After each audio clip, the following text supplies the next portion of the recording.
दुसरा मगाशी मुद्दा निघाला होता मंत्रालयाबद्दलचा, म्हणजे तुमच्या पक्षाकडे ते खातं राहिलं आहे. आता योगायोग परत त्याचा मी रेफरन्स देत नाही, पण ते तुमच्याच मुलीकडे राहिलेलं खातं आहे, महिला बाल कल्याण, ज्याची सगळ्यात महत्त्वाकांक्षी योजना होती लाडकी बहीण.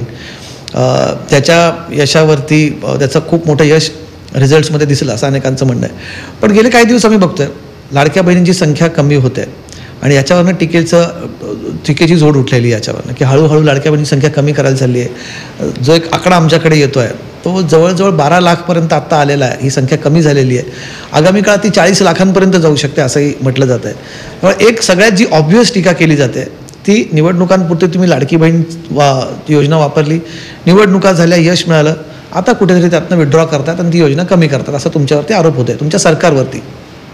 एक बाब नक्की अधोरेखित आहे की योजना बंद केली जाणार नाही. एक.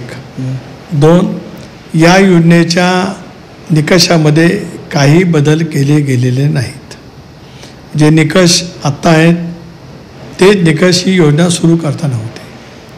आता या निकषाच्या आधारित ज्या वेळेला वेगवेगळी चर्चा सुरू झाली त्यावेळेला मी जे वाचलं ते, कारण मी का माहिती घेत नाही तर माझ्या कन्याकडे विभाग आहे, अशा वेळेला ती मी माहिती घेणं अप्रस्तुत आहे. 2,45,00,000 10-12 लाख समजा नावं उद्या कमी झाली तर काय फार मोठं सरकारने काय केलं असं मानण्याचं काय कारण आहे? याचा अर्थ 2,35,00,000 महिलांना लाभ मिळणारच आहे. त्याच्यामुळे विरोधकांना नैराश्य खूप आलं आहे. पण हे आधी लक्षात नाही आलं. योजना जेव्हा आपण डिझाईन करतो, मोठे मोठे अधिकारी एक्सपर्ट जेव्हा डिझाईन करतात तेव्हा हे लक्षात नव्हतं. नाही, ह्या योजना होऊ शकतं. नाही नाही, तुम्ही एक लक्षात नाही घेतलं कमलेजी, योजनेच्या निकषात बदल नाही आहेत, तेच निकष आता चालू आहेत.